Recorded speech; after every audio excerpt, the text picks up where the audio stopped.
Valiant's Resurgence event is coming out today with its first book on the shelves, and I'm interested in this. I've not gone to the comic shop yet. It's a little early as I'm recording this video, but I've caught up on all the reading of what's come up with this, and I'm going to talk about what Valiant Comics is for people who don't know what this is, where it's been over the last year, where it was before this. It might be a little bit of a long video, but it's worth it because this is an interesting superhero universe that's kind of an alternative to Marvel and DC, the kind of more corporate brands out there. And they are really starting to ramp something up with a lot of continuity and the like. There's goods and bads. I'm going to just cover it and talk about all of it right there. And we'll get into the news in just a moment. My name's John Delarose, everybody. I am a #1 best-selling comic creator. And I am also the most trusted name in comics news as I report on things that nobody else will. So I have my Hidden Emperor graphic novel. It just ended on Kickstarter. And we had a crazy, crazy success here. Almost 700 backers with $50,000 raised.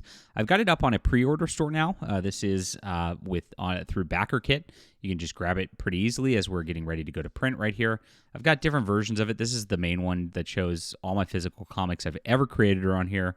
All my digital books are on here, and actually all my novels are on here also. Makes it very easy. You can see I'm pretty prolific. There will be something, of course, that will be interesting for you. So go check this out. It's in the description below. Thank you guys so much for supporting independent comics and supporting the channel. Now, Valiant Comics has a long history. It started in the 90s under Jim Shooter, who I'm a big fan of. And they had a big event at the time called Unity, which was like one of the biggest events I could think of. I mean, I think it was 14 parts. And so they've always done these kind of epic sweeping events through Valiant. It's like a part of its history. The company eventually got bought by a video game company, went out of business, was gone for a number of years, came back in 2012 under a man named Dinesh Shamdashani, who brought in some of the best talent I've ever seen. And Valiant's initial surge at that point was something that was just epic, and I highly recommend it.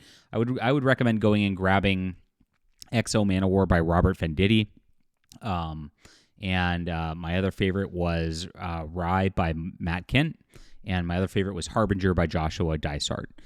So those three on there. I believe actually Alien Books just re-released new paperback versions of them with thick trades that are easy to start, and I think they call them Valiant Origins. Definitely worth the read.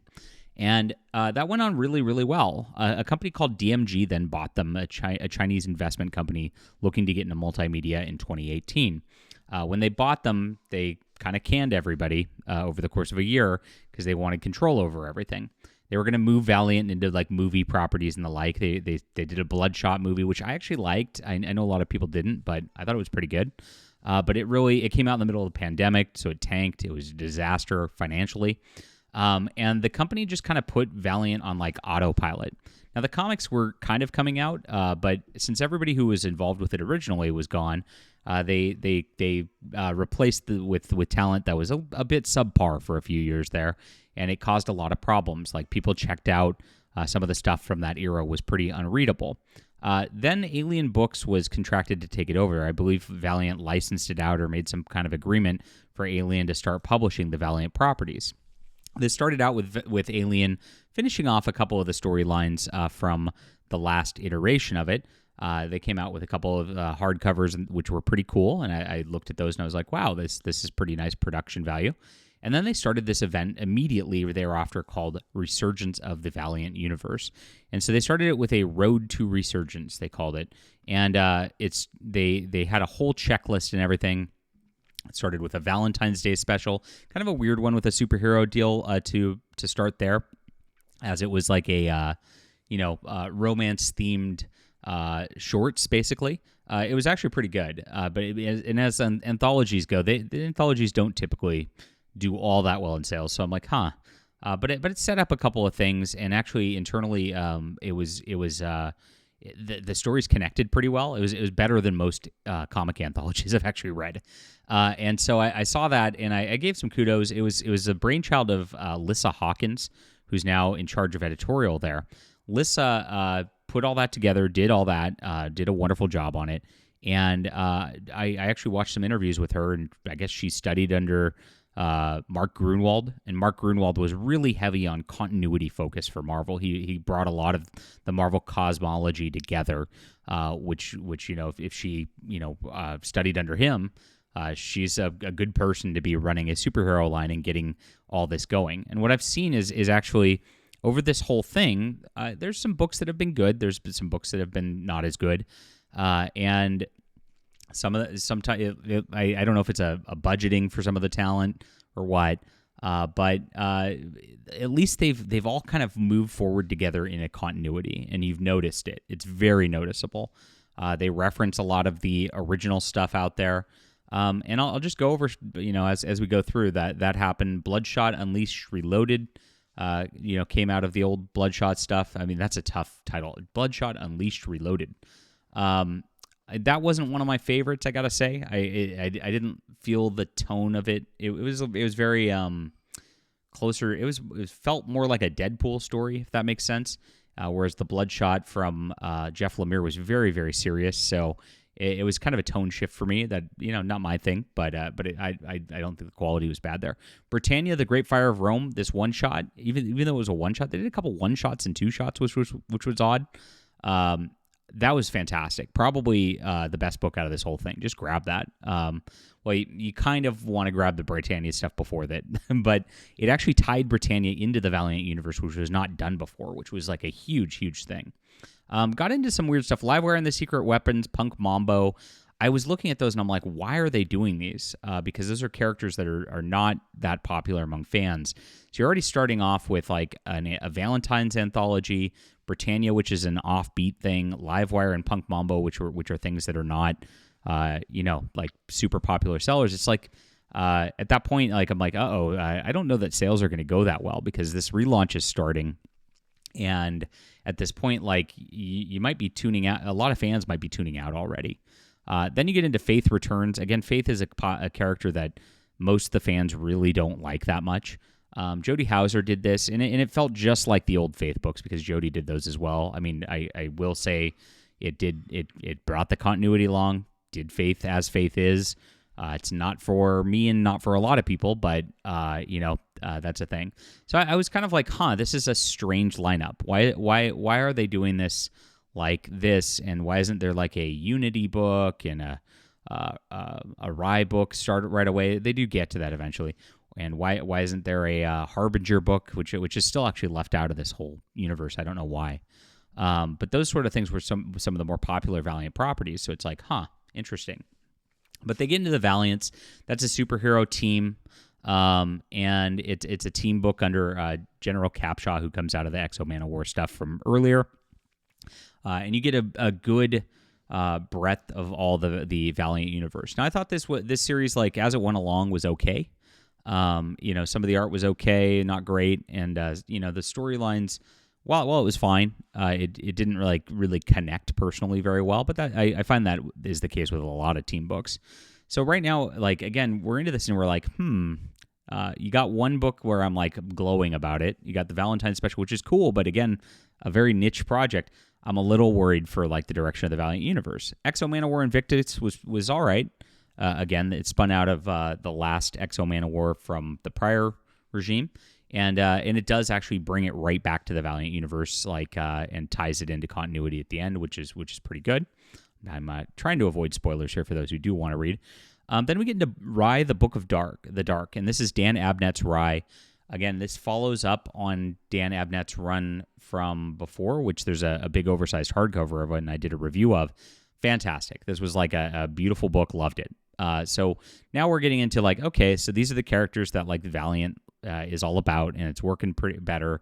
We got a Bloodshot book. We got the Valiants has some of their characters involved in it who you recognize, and it's starting to go a little better. And so then you get Ninja Cave versus Roku. And I was a little worried about this because I wasn't sure how this was going to go. Roku's a villain that was established from before. This one was actually a lot of fun. I enjoyed this one a little more than I thought I would, and that's a positive thing. So as it ramps up, it started getting better, and that's a good thing overall, of course. But I was a little worried at this point. Like I said, the start of it I know was a little sluggish. I was looking at sales, and I'm not. And they don't post sales anymore for these things. I tried to talk to people at Valiant to see if I could get a little information on that. And I do have a little information just from what I've seen in their Facebook group. But the sales numbers were not posted. I had to think they weren't that great though. And as I mentioned, I had this awesome Kickstarter that went really well. Thank you guys again for supporting. But as I was running mine, they were running a Bloodshot Kickstarter, and I was very surprised by this because I'm like, wow, Bloodshot only got less than 400 backers, 25K. They had a hardcover on here and everything, so there were ways to make money on it, but not a lot of enthusiasm. I mean, that's 400. It's getting almost half the backers that my project is a random indie guy's getting. That does, to me, that doesn't bode that well for the Valiant universe, and that was a big red flag for me for the sales, hoping that things are going to be going, and I do have like I said, I have a happier ending for this as we go along. Now, what's interesting as the August and September ones came in, Fred Van Lente came in to work on this. So we've had Dan Abnett, who's been a wonderful science fiction writer. And wonderful job on Rye from before. He's brought back Fred Van Lente. Of course, Peter Milligan was on the Britannia book, which he was on the old Britannia books too. Another fantastic writer from the old days. And Fred Van Lente did all of the Archer and Armstrong stuff back in the day for Valiant. And so with this, he came back and did the final couple of two shots, I guess. Again, a weird business strategy to do two shots. I don't know how well that plays in the market. I'll have to. Hopefully, these people will talk to me at some point so I can kind of report on it. But interesting attempts at that. So his were very, very good. The Dark's Soul Side was one of my favorites here. I'd say if I'm gonna rank these at this point, I'd have to say. My favorite was Britannia. My second was Rye, and then the third was Dark Soulside. So that's out of all these titles, that's pretty good. Eternal Warriors: The Last Ride of the Immortals was very, very fun. Very, it had a Western theme to it and time travel theme to it, which was really cool. And then Archer and Armstrong Assassination just brought back the old school Archer and Armstrong. It felt just like the old stuff. So bodes very, very, very well for Valiant. Now, as I said, the Resurgence of the Valiant universe is coming out today, and that's where we're at. And that's kind of the overview of what they've done so far. I know they're doing this full event right here.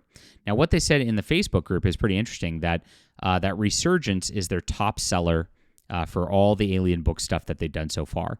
So I guess it just from putting out books, doing it consistently, which was not, there was not a good schedule before, not a lot of books coming out before, not a lot to latch on to before. It seems like Valiant fans are trickling back in.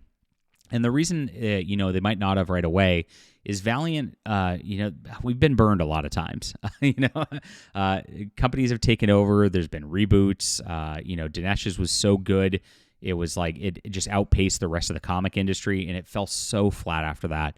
It was painful to read. So we're, people are very, very tepid in investing in this again, because they're just hoping that it stays on track. And it looks like it's gotten there. I have faith in Alyssa Hawkins with her editorial vision at this point. Fred Van Lente is great talent, and he's been doing a good job. And we'll see what comes on in the future, and we'll see how this event starts out when I end up going to the comic book shop today. So interesting stuff. I'm glad it's doing very, very well. I'm glad it's picked up as their best. Like I said, I was worried when I saw that Bloodshot Kickstarter, but maybe the fears were not quite there yet, and maybe this is actually going to be something pretty good going forward. We can only hope. All right. That's the overview of where we're at for the new Valiant Resurgence. My name's John Delarose, everybody. Hit the like and subscribe. Please leave a comment down below. Are you reading Valiant? Are you planning on it? Let me know. And please pre-order my Hidden Emperor. It is the Kickstarter's over. And thank you guys for making it a tremendous success already. If you have any questions on my books, of course, happy to answer those. We'll be back soon.